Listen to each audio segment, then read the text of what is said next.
This is the chart for the double eyelet pattern that's used in the dishcloths and hand towels.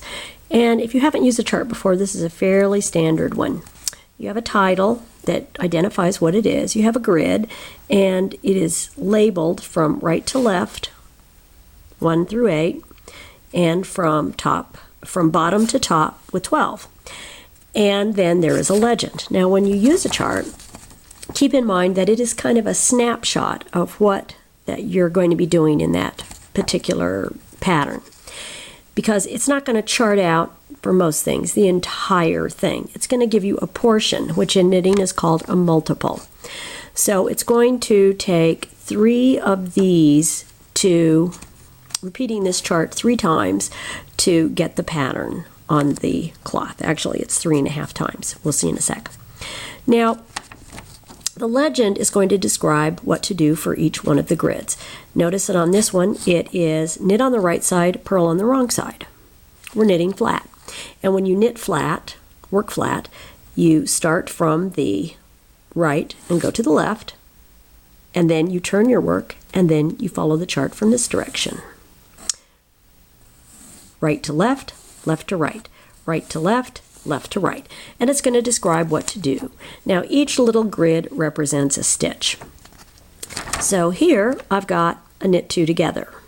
So I'll work 2 stitches together. Now that's going to reduce 1 stitch, and to make up for that stitch, I need a yarn over. And in this case, because I've got another decrease, an SSK, I'm going to have 2 yarn overs, and I make those at the same time. Now, you repeat the multiple across, you repeat the repeats, the row repeats, up the pattern. And let's look at one of the washcloths so we can see how they correspond. Notice that the chart does not show me this border. It starts right here. In the pattern, it will tell me to work the border, and it will say work 3 stitches in garter stitch, and then it will say begin using the double eyelet chart, and it will say repeat the chart. Okay, here's the 1, 2, 3, and notice that I have some stitches left over on that side. That's because to balance this design on this cloth, I felt like I wanted to repeat the first part of the chart one more time. So I had repeat it 3 times, and then columns 1 through 4 once, and then work the 3 stitches in the border. And I continue to work that chart across and up.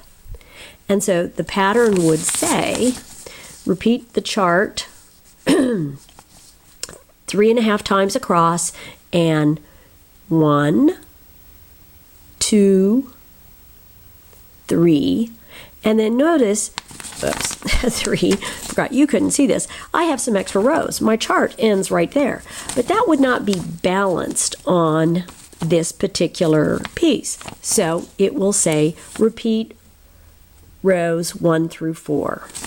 And that is how I would be using the chart. Now, the other thing you'll see in here is these symbols.